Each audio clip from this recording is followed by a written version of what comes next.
Hello everyone, welcome to our YouTube channel Vikku explains biology.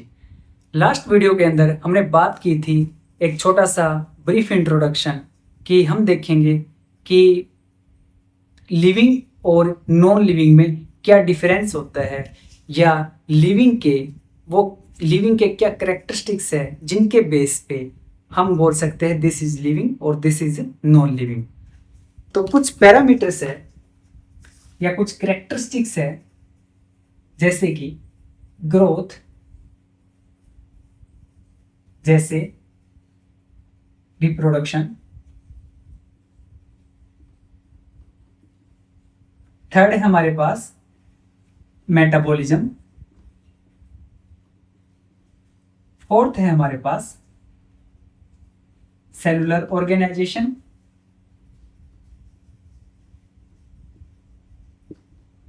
और fifth है हमारे पास consciousness.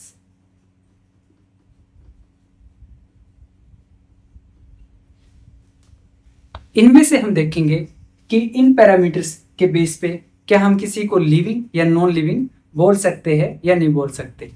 One by one हम discuss करेंगे। सबसे पहले बात करते हैं हम ग्रोथ के बारे में। अगर मैं बात करूं ग्रोथ का मतलब क्या है? ग्रोथ का मतलब है इंक्रीज इन मास या फिर इंक्रीज इन नंबर। जैसे कि ग्रोथ का मतलब क्या है?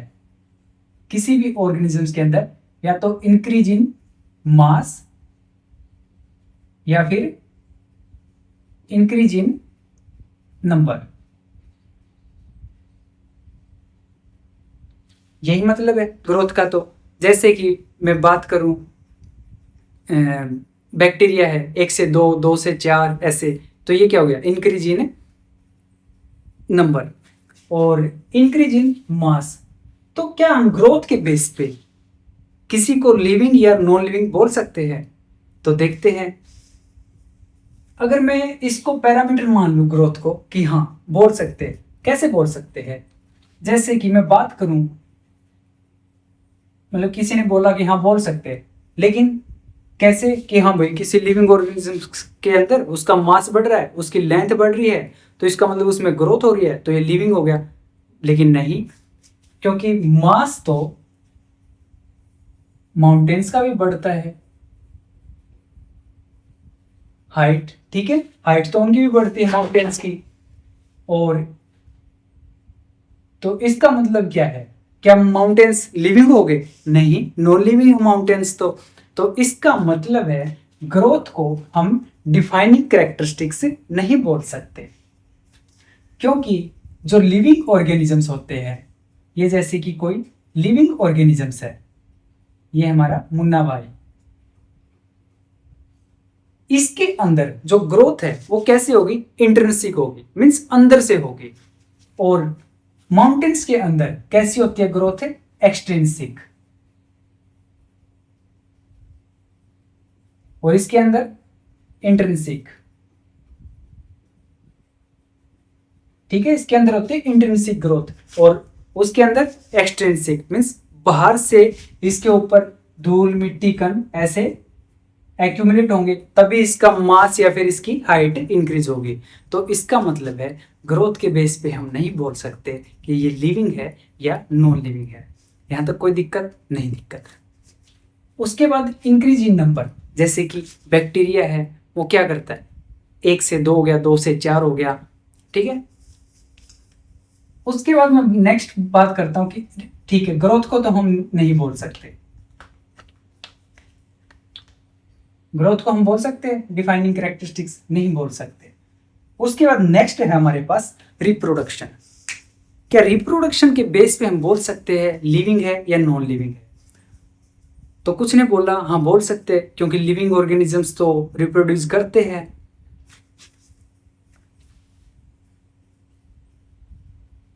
लेकिन बहुत सारे ऑर्गेनिजम्स ऐसे हैं जो लिविंग है लेकिन वो रिप्रोडक्शन नहीं कर सकते, जैसे कि स्टेराइल ह्यूमन हो गया, ठीक है, और जैसे वर्कर बी हो गया, ठीक है, वो क्या नहीं कर सकते? वो रिप्रोडक्शन नहीं कर सकते, लेकिन वो लिविंग होते हैं।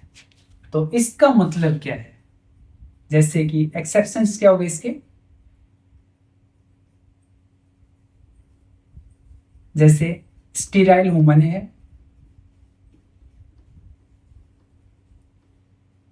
जैसे कि वर्कर बी है, एटसेट्रा। ये क्या, ये रिप्रोडक्शन नहीं कर सकते। तो क्या ये लिविंग नहीं है? लेकिन ये तो लिविंग है। तो इसका मतलब रिप्रोडक्शन भी हमारा डिफाइनिंग कैरेक्टरिस्टिक्स नहीं हो सकता। नेक्स्ट है हमारे पास मेटाबॉलिज्म। मेटाबॉलिज्म को देखते हैं। मेटाबॉलिज्म क्या होता है? मेटाबॉलिज्म होता है हमारी जो बॉडी है या फिर लिविंग ऑर्गेनिजम्स है, उसके अंदर जितनी भी एक्टिविटीज चलती है, जैसे कि हमने खाना खाया, उस खाने का वो खाना अंदर जाके टूटेगा, ठीक है। फूड क्या होगा, फूड का ब्रेकडाउन होगा तो उसको बोलते हैं हम। उसके बाद जैसे उसमें से प्रोटीन, कार्बोहाइड्रेट, ऐसे उनका फिर ब्रेकडाउन होगा। तो यहाँ पे चलता है जैसे कैटाबॉलिज्म और एनाबॉलिज्म। हमारी बॉडी के अंदर क्या चलता है, हो सकता है कहीं पे ऐसे कोई चीज़ जुड़ रही हो, उसको क्या बोलेंगे, एनाबॉलिज्म। और हो सकता है कोई चीज़ हमारे अंदर ऐसे टूट रही हो, कोई प्रोडक्ट, उसको बोलेंगे कैटाबॉलिज्म। तो इन दोनों को मिला के हम क्या बोलते हैं, मेटाबॉलिज्म, एनाबॉलिज्म प्लस कैटाबॉलिज्म।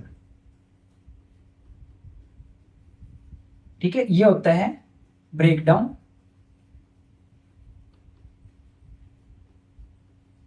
और ये क्या होता है, ये होता है एक तरह से एडिशन। ठीक है, ऐसे दो चीज़ों का, तीन चीज़ों का मीन्स एडिशन हो सकता है, दो कंपाउंड का या दो मॉलिक्यूल का, या फिर जैसे प्रोटीन मिलके, ठीक है, कोई बड़ा प्रोटीन बना रहे हैं, कुछ किसी और प्रोडक्ट में चेंज हो रहे हैं, तो क्या हो गया, एनाबॉलिज्म। उसके बाद मेटाबॉलिज्म, क्या बोल सकते हैं लिविंग कैरेक्टरिस्टिक्स? हाँ, इसको बोल सकते हैं, क्योंकि कोई भी ऐसा लिविंग ऑर्गेनिजम्स नहीं है जिसके अंदर मेटाबॉलिज्म ना होती हो। तो मेटाबॉलिज्म को हम क्या बोल सकते हैं, हाँ, इसके बेस से बोल सकते हैं कि ये लिविंग कैरेक्टरिस्टिक्स का एक लिविंग ऑर्गेनिजम्स का कैरेक्टरिस्टिक्स है। नेक्स्ट है हमारे पास सेलुलर ऑर्गेनाइजेशन। सेलुलर ऑर्गेनाइजेशन, इसका मतलब है every organisms is made up of cell. इतना तो हमें पता ही है कि जितने भी ऑर्गेनिजम्स हैं उनकी बेसिक यूनिट क्या है लाइफ की, या बेसिक स्ट्रक्चरल यूनिट क्या है, सेल है ना। तो कोई भी ऐसा लिविंग ऑर्गेनिजम्स हमें नहीं मिलेगा जिसके अंदर सेल ना हो। तो इसका मतलब है सेलुलर ऑर्गेनाइजेशन भी हमारा क्या हो गया, एक डिफाइनिंग प्रॉपर्टी होगी लिविंग की। Every living organism is made up of a cell.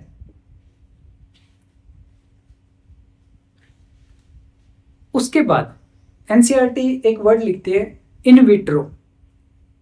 उसका मतलब क्या है कि इन विट्रो लिविंग है या नॉन लिविंग है। इन विट्रो का मतलब है कि हमारी बॉडी में जो भी रिएक्शन होती है, अगर हम वो लैब में कराएं, और जो इन विट्रो रिएक्शन है वो कैसी होती है, वो लिविंग रिएक्शन होती है। ठीक है, वो मीन्स उनको हम लिविंग ऑर्गेनिजम्स नहीं बोल सकते जो इन विट्रो के अंदर होते हैं वो, लेकिन जो रिएक्शन होती है वो लिविंग होती है। ठीक है,